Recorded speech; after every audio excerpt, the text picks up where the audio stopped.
Welcome back to my channel বন্ধুরা। আমি অপর্ণা আর আমার channel daily cooking with S ফ্যামিলিতে আপনাদের সবাইকে স্বাগত জানিয়ে আমি আবারও হাজির হয়েছি নতুন একটি রেসিপির সাথে। আজকের রেসিপিটি হচ্ছে আমি সম্পূর্ণ নিরামিষ স্বাদে বানানো ফুলকপি ও আলু কষা। এটি খেতে দারুণ হয়েছিল। আপনারা এটি রুটি, ভাত কিংবা পরোটার সঙ্গে খেতে পারেন। তো আমার এই রেসিপিটা স্কিপ না করে সম্পূর্ণ দেখার জন্য আপনাদের কাছে অনুরোধ রইল। তো চলুন আমি এটি কিভাবে বানিয়েছি সেটি দেখে নেওয়া যাক। আমি গ্যাসের মধ্যে একটা কড়াই বসিয়ে নিয়েছি। কড়াইটা গরম হয়ে এসছে। এবার এর মধ্যে আমি সামান্য পরিমাণে তেল অ্যাড করে দিলাম আলু ও ফুলকপিগুলো ভেজে নেওয়ার জন্য। তেলটা গরম হয়ে এলে আমি এর মধ্যে আলু ও ফুলকপিগুলো দিয়ে দেব। আমি এখানে একটা মিডিয়াম সাইজের ফুলকপি আর দুটো মিডিয়াম সাইজের আলুকে ডুম ডুম করে কেটে নিয়েছি। ভাজার সময় আমি এর মধ্যে সামান্য একটু লবণ আর হলুদও অ্যাড করে দেব, দিয়ে এটাকে ভালো করে ভেজে নেব। প্রায় হাফ চা চামচের মতো লবণ অ্যাড করে দিলাম আর হাফ টেবিল চামচ মতো হলুদ গুঁড়ো আমি এর মধ্যে অ্যাড করে দিলাম। দিয়ে আমি আবারও নেড়েচেড়ে ভালো করে ভেজে নেব আলু আর ফুলকপিগুলোকে। আলু আর ফুলকপিগুলো একটু লাল করে ভাজা হয়ে এলে এগুলোকে আমি একটা পাত্রে তুলে রাখব। দেখুন আলু আর ফুলকপিগুলো আমার লাল করে ভাজা হয়ে গেছে। এবার এগুলোকে আমি তুলে নেব।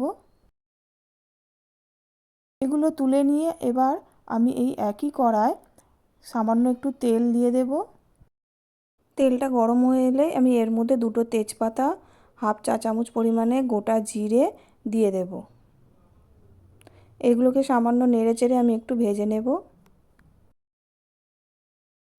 এটা লাল হয়ে এসছে। এবার এর মধ্যে আমি পেস্ট করা মশলাটা দিয়ে দেব। আমি এখানে 8টার মতো কাজু বাদাম, 2 টেবিল চামচ পরিমাণে পোস্ত আর কয়েকটা কাঁচা লঙ্কা আর একটা মিডিয়াম সাইজের টমেটোকে পেস্ট করে রেখেছিলাম, সেটাই আমি এর মধ্যে অ্যাড করে দিলাম।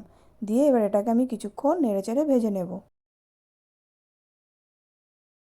1-2 মিনিট আমি মশলাটাকে কষিয়ে নিয়েছি। এবার এর মধ্যে আমি 1 টেবিল চামচ পরিমাণে হলুদ গুঁড়ো, 1 টেবিল চামচ পরিমাণে রেড চিলি পাউডার আর 1 টেবিল চামচ পরিমাণে জিরে গুঁড়ো অ্যাড করে দেব।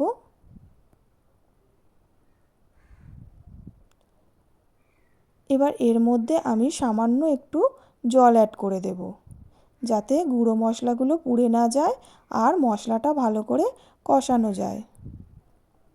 জলটা আমি একদমই সামান্য পরিমাণে দেব।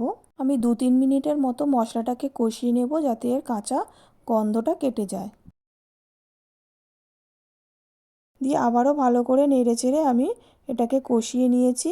মশলার কাঁচা গন্ধটা কেটে গেছে। এবার এর মধ্যে আমি ভেজে রাখা আলু আর ফুলকপিগুলো অ্যাড করে দিলাম।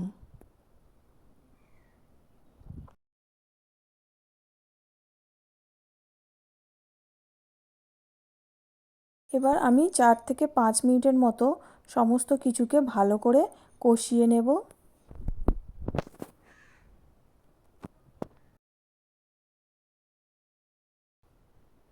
ফুলকপি ও আলু ভাজার সময় আমি সামান্য একটু লবণ এর মধ্যে দিয়েছিলাম। এখন আমি এর মধ্যে স্বাদ মতো লবণ অ্যাড করে দিলাম।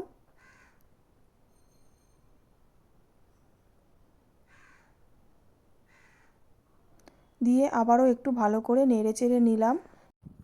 আলু ও ফুলকপিগুলো সিদ্ধ হবে, সেই কারণে আমি এর মগের প্রায় হাফ মগ মতো জল এর মধ্যে অ্যাড করে দিলাম।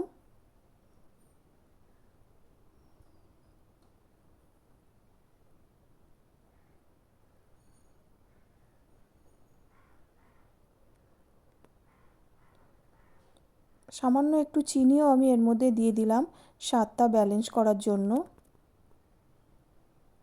আরেকটু জল এর মধ্যে লাগবে, তাই আমি এর মধ্যে আরেকটু জল অ্যাড করে দিলাম। দিয়ে এবার আমি এটাকে প্রায় কিছুক্ষণের জন্য ঢাকা দিয়ে রাখবো 2-3 মিনিটের জন্য। দেখুন 2-3 মিনিট পরে আমি আবারও চলে এসেছি। এবার আমি চেক করে নেব আলু ও ফুলকপিগুলো সিদ্ধ হয়েছে কি না।